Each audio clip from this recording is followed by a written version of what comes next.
Buenas tardes, soy Laura Hernández, profesora de la Universidad de Castilla-La Mancha. En primer lugar, quiero dar las gracias a todos aquellos que se animen a ver esta contribución y también a los organizadores del Congreso INTEZ que me permiten presentarla. Su título es El drama de leer, el teatro como instrumento de animación a la lectura en la educación secundaria obligatoria. Todas las leyes educativas, tanto las del franquismo como las de la etapa democrática, han intentado consolidar el hábito de la lectura entre nuestros niños y jóvenes. Evidentemente, leer y acercarse a la literatura tiene un valor intrínseco en sí mismo, en tanto en cuanto se constituye como una herramienta de enriquecimiento cultural y de disfrute, entretenimiento y placer estético. Sin embargo, además, según el informe PISA del año 2018, el hábito de la lectura es un claro indicador de éxito educativo, es decir, aquellos alumnos que tienen un hábito consolidado de la lectura tendrán menos dificultades para superar las enseñanzas obligatorias de bachillerato y universitarias, mientras que una falta de comprensión lectora se relaciona con una mayor incidencia de dificultades académicas y un abandono escolar temprano.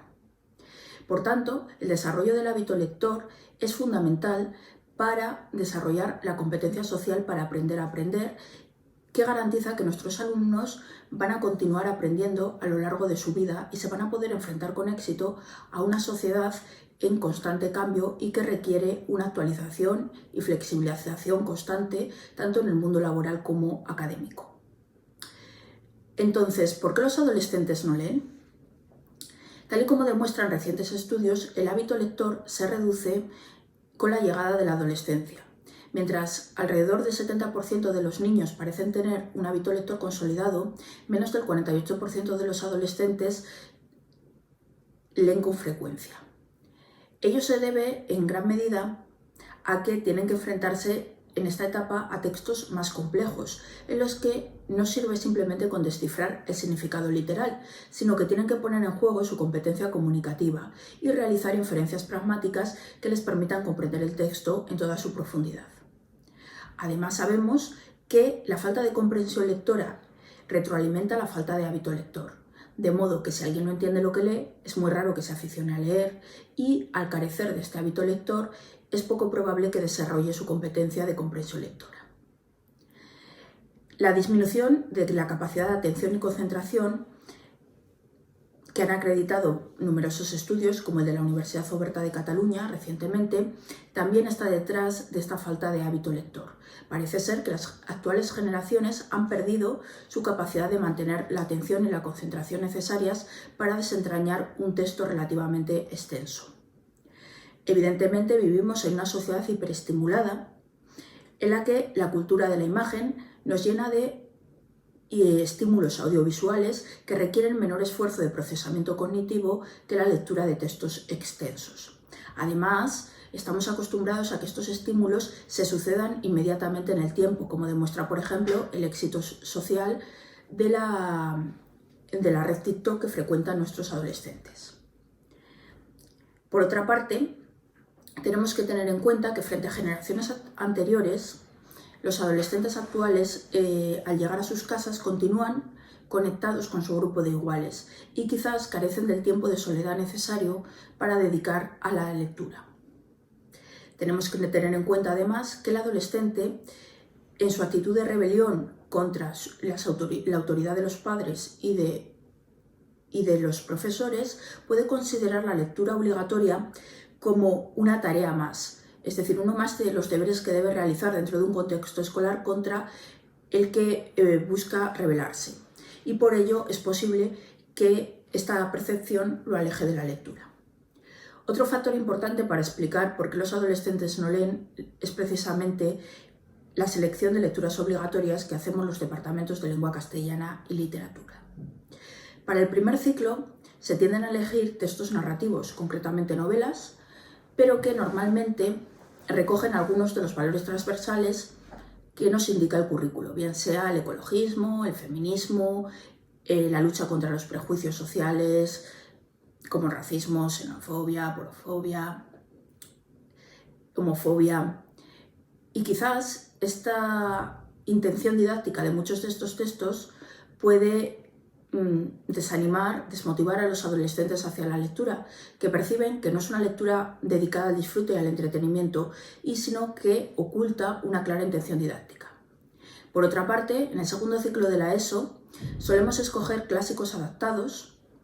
en mayor o menor medida, relacionados con las etapas históricas que se están estudiando durante el curso.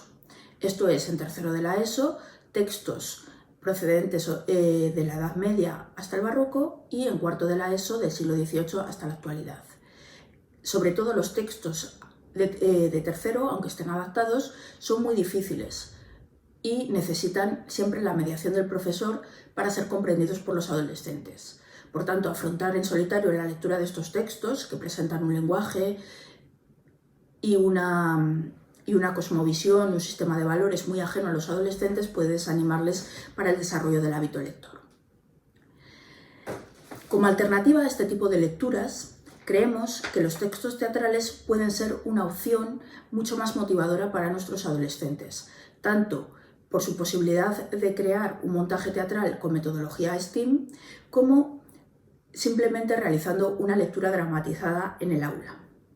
Así, en nuestra propia experiencia docente, hemos visto que los textos dramáticos resultan especialmente motivadores para grupos con escaso hábito de lectura, con dificultades de comprensión lectora y que cursan, por ejemplo, formación profesional básica.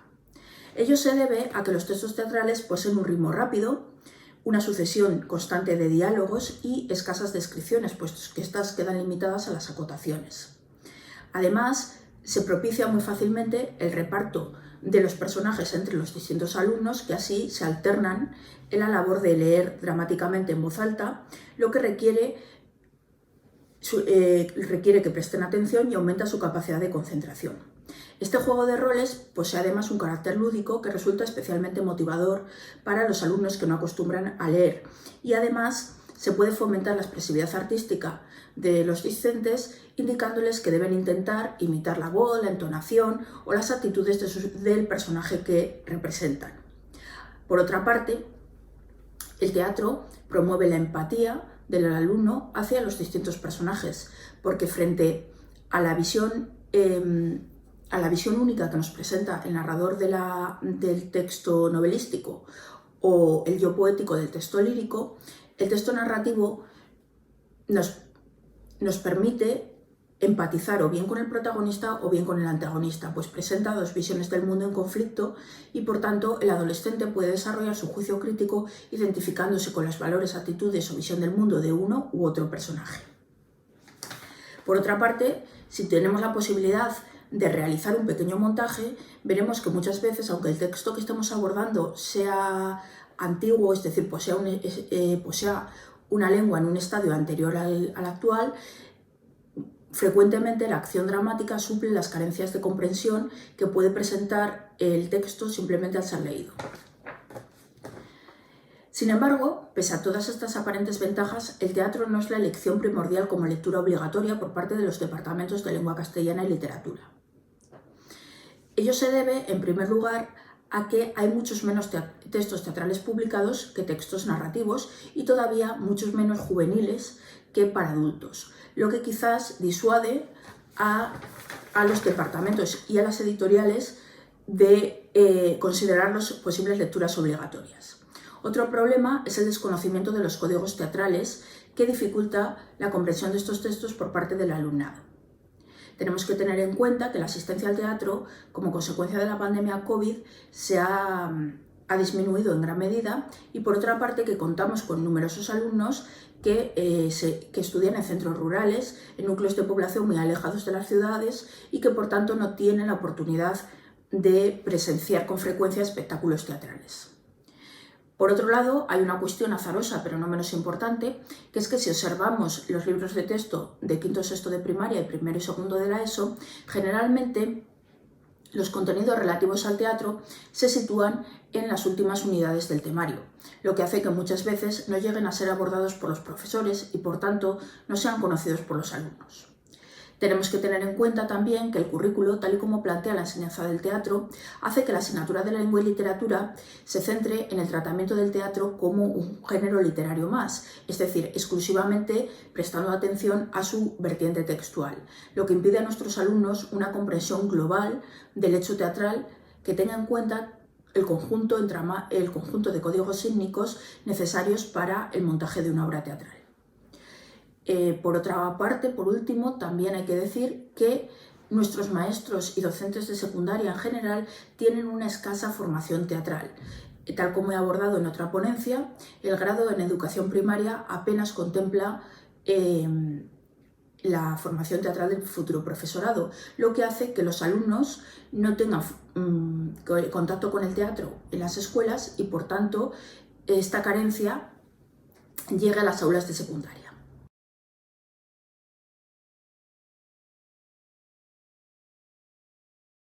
Como conclusión, considero que los docentes de lengua castellana y literatura debemos aprovechar la oportunidad que nos brinda el teatro para fomentar la lectura dentro del aula. El teatro leído dentro del aula permite llevar a cabo ese juego de roles que resulta altamente motivador para nuestro alumnado, pues posee un carácter lúdico. Además, permite el desarrollo de la autoestima, la autoconfianza y mejora la empatía y, por tanto, la educación emocional. Por otro lado, los alumnos, al participar en un proyecto de creación colectiva,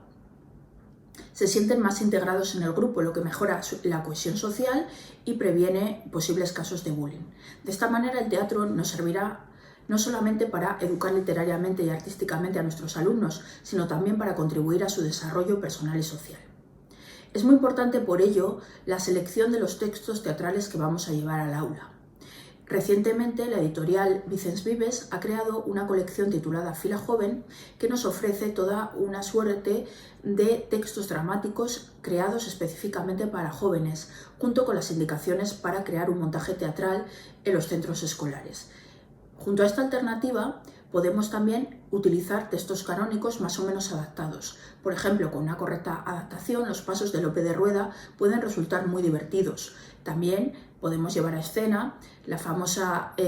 farsa de la cabeza del dragón de Valle Inclán, textos cómicos de Miura o de Jardiel Poncela, o para unos lectores que hayan alcanzado un mayor nivel de competencia literaria, Las bicicletas son para el verano, de Fernando Fernán Gómez, o La dama del alba, de Alejandro Casona. Personalmente he conseguido grandes éxitos en la motivación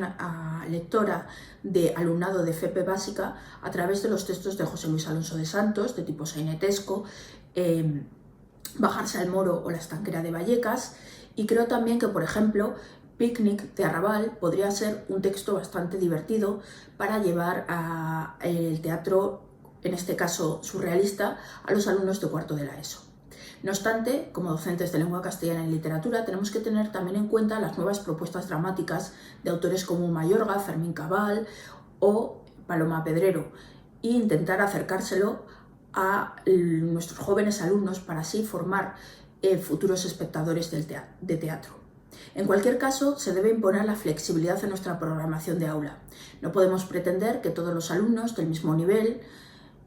lean los mismos textos, pues tenemos que tener en cuenta la comprensión lectora que ha alcanzado el grupo y su capacidad de comprender los diferentes resortes del texto dramático. Así, por ejemplo, no debemos elegir las lecturas obligatorias en función del temario de historia de la literatura correspondiente a cada curso, ni considerar que en tal curso hay que leer tal texto, puesto que si nosotros llevamos ese texto al aula y vemos que los alumnos no lo comprenden, que los alumnos se aburren, pues no vamos a estar contribuyendo en absoluto al fomento del hábito lector.